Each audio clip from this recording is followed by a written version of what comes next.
This time I'm going to show you how I weather a wagon, or in this case it happens to be a O-gauge 20-ton BR standard Brakevan in grey, straight out of the box.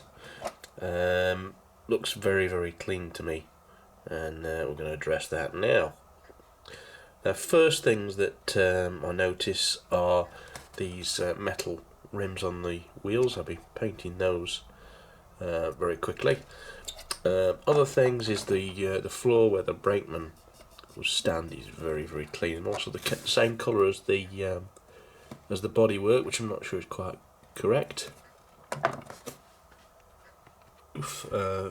Looks like it's detachable, so that's going to assist in the painting process. So we'll put that to one side.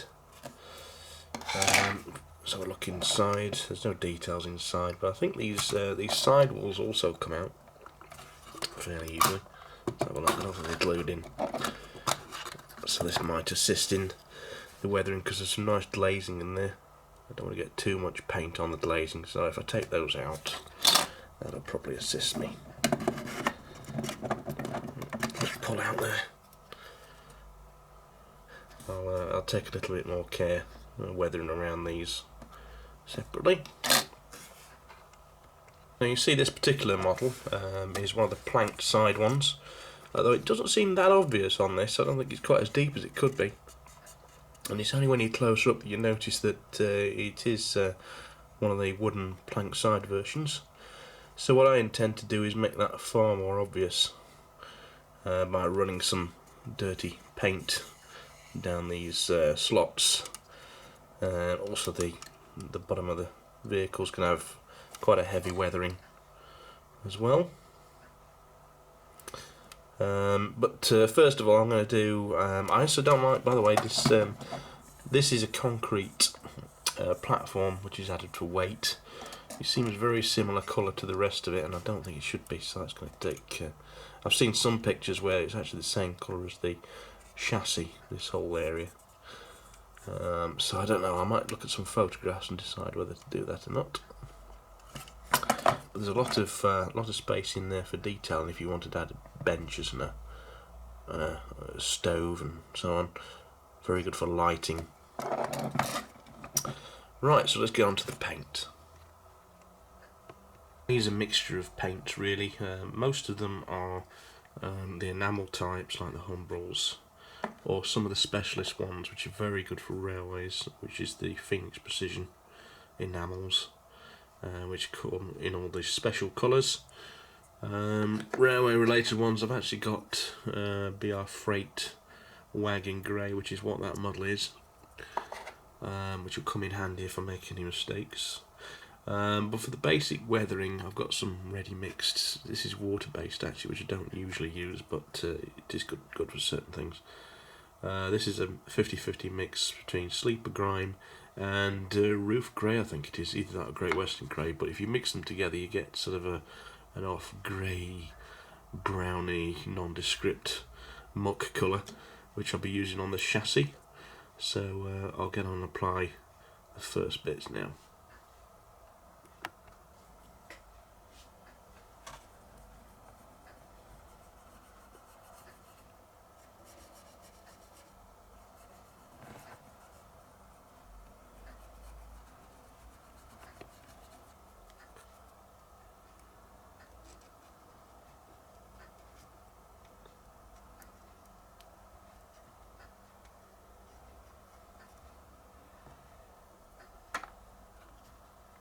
Right, so that's the first phase done. That's with the my mix of mucky water-based rail match grey, which is my standard colour for everything.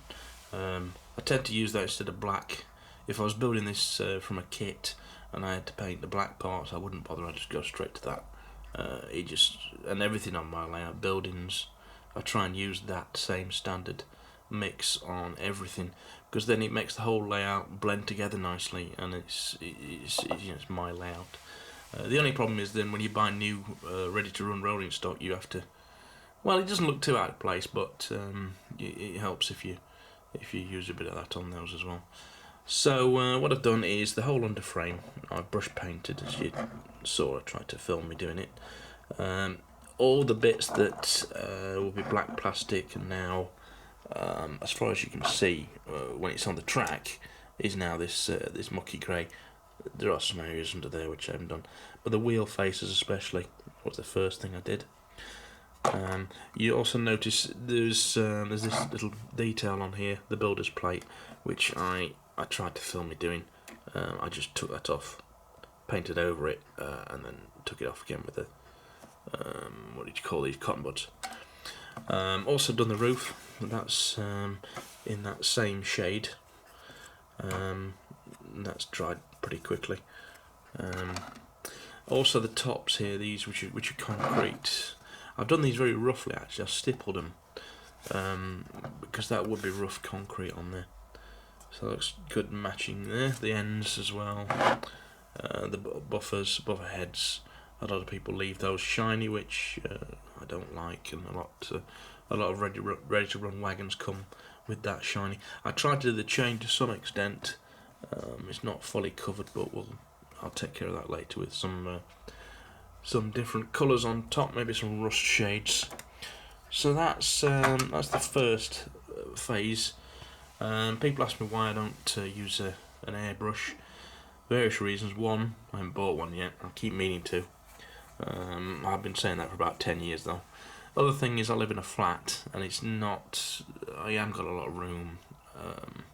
You know, fumes might be a problem. So I might get one day. I keep meaning to.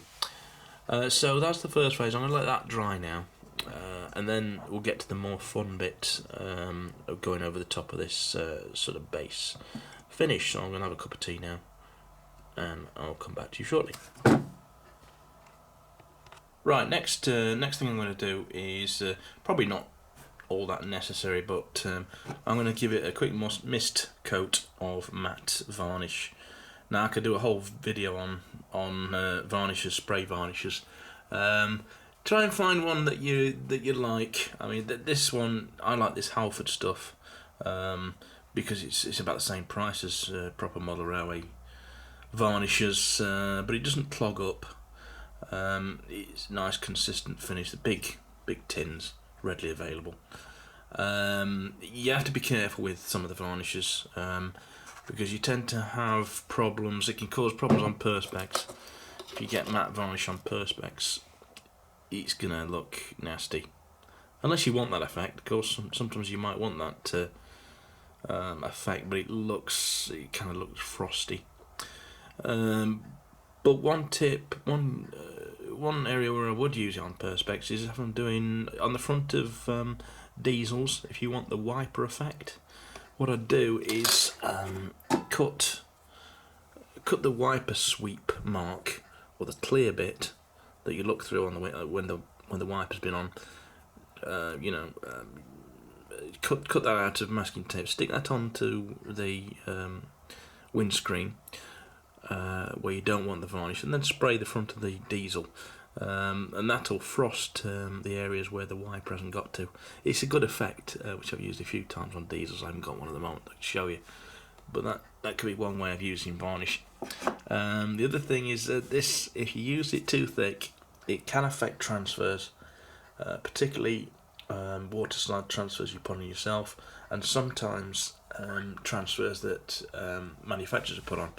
I'm thinking early Brakevan ones particularly. If you put a thick coat of varnish over the top of that, it can crackle, it can lift up, and it's most of the time, if you leave it, you don't mess with it, it can most of the time go back to how it was. But you can have problems with that. So I would say a light misting coat of this is better than a thick coat, because they can have problems unless, of course, you've had experience with the transfers that are on the particular model. I don't think these are going to be a problem, but I will give it a light misting anyway. It'll help harden the finish and help with the next the white spirit mix, which I'm going to put on next. So I'm going to move my camera out of the way because it's an expensive camera. It's not paid for yet. I don't want any varnish kit on it, so I'll just give that a couple of coats and then we'll come back. Right, so I've just given it a couple of light coats of that matte varnish. It dries very, very quickly, so you're only a couple of minutes. Now that, to me, in person has made a world of difference. Now whether it shows on camera, probably doesn't. But what that's done, I can see it's taken any brush marks away. You can't tell now that that's been brush painted. That looks like it was done with an airbrush. And that's my secret, really. I hope it shows on cameras, but I bet it doesn't. But before that, you could see brush marks, and it was kind of a little bit shiny in places, a bit matte in other places. It's just giving it a nice uniform finish.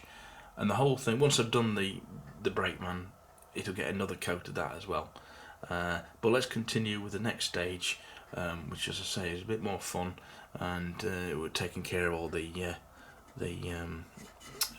body work, let's say, the timber work. So let's crack on with that.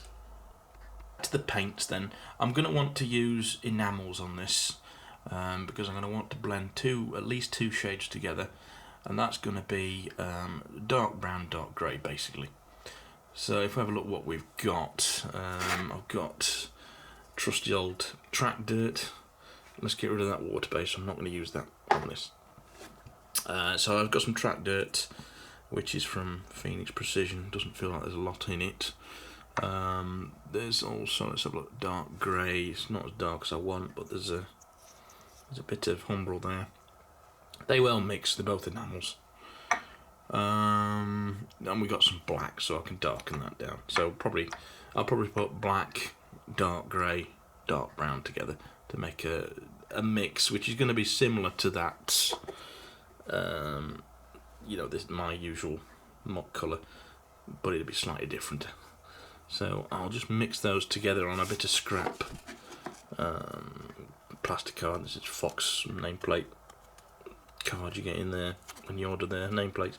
We've used it a few times, as you can see, but I'll just use that to mix a blob of the appropriate colour, and then we'll add some white spirit, and I'll start wiping that on the model. So there you see I've just mixed up a gloopy mess, mucky colour, similar to that other grey brown basically, if I had to describe it. And I've got some white spirit now to thin it down. So let me just move the camera, and there we go. I'll try and do this on camera, but I've got some dirty white spirit in a jam jar there, which has been used for quite a few times. Best not to use clean actually in this case. It always helps to be a bit mucky. Well, that's going to add to the muck in there. So you've got like a wash now, and this is so much easier not on camera, but there we go. We start to, you see it's not covering, but it is going straight into those gaps and around the metal work on the side. It's very easy, just up and down strokes best. So it's finding its way down to the bottom in those planks. So I'm going to basically do this all over and let it dry. You can take bits off as you're doing it if you like. If you put some white spirit on there, you can clean it up as you go. So it's taking some off and more down the gaps on the planks. That's looking pretty good already actually. It's going to collect at the bottom, so you just want to keep that. Don't let it puddle up in places like that. Just keep it nicely flowing. So I'll do that not on camera because it'll be a lot easier, and then I'll let it dry, and I'll show you the results. Right, so that's just slapped on. It's just started to dry now. As you can see, it's gone a much lighter colour, and that's the sort of effect you got on that side. And the other side, I'm going to turn you around. That's the effect on that. It's going to be differ. But I'm going to let that dry now. And even if you do let it dry, you can still keep fiddling with it. Just dip a small brush in white spirits And as I say, even if it's dry, you can take the paint off one plank all the way down to the bottom, and that'll look great. You can get rid of any, where it's collected, any bits you don't like the look of. You can keep doing that for ages after it's dried, really, if you want to. But I'm just going to let that dry for about an hour. I think then I'm going to give it another coat of my matte lacquer, and then I'll come back to you. So now this has been varnished, it's blended my weathering shades and the original shade underneath perfectly. It looks very good now. I could very easily leave it as that, but I'm going to continue because I've got a bit more time. I fancy spending a bit more time on this, as it's a Brakevan and a key piece of rolling stock. What I'm going to do next is, I've got this. This is a glass fibre pen. Now you can get these from Halfords. They use them for getting rid of rust and things, and you can use them for cleaning loco wheels. But what I'm going to do with this is remove some of the weathering which I've applied on the side. So I'm going to clean up certain planks and certain areas, and probably over the top of the numbers a little bit, make them look like they've been cleaned, and that should give a nice effect, which you'll hopefully see in the next clip, because I don't think I can do it and film it at the same time. But basically, it's just gently cleaning some of the paint off you put there. You don't want to clean off the bits in the panel gaps, just on the surface. And if you go with certain planks, it can give you a really nice effect. So see you in a minute. There you go. You can really take as much off as you want, or as little. There's so many variations you get doing this. I've gone for a zebra stripe effect. I could have taken it down to almost a clean van, but I quite like that effect as it is.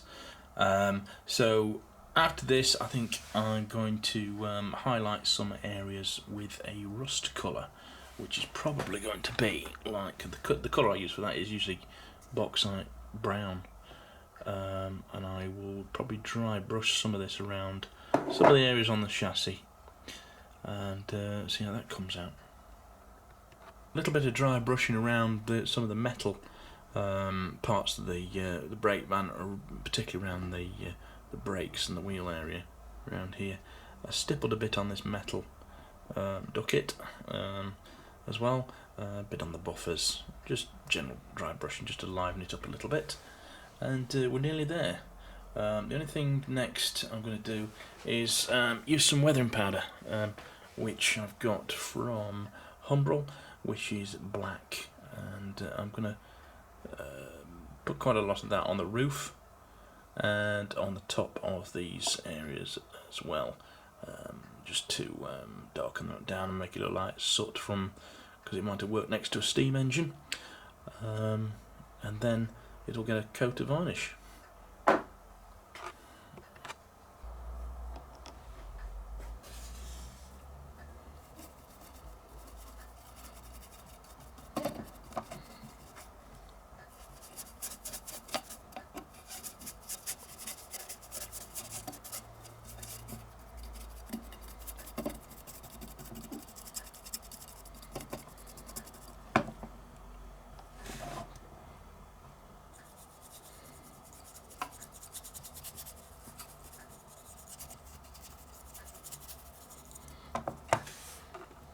So that's about finished, basically ready for service on the layout.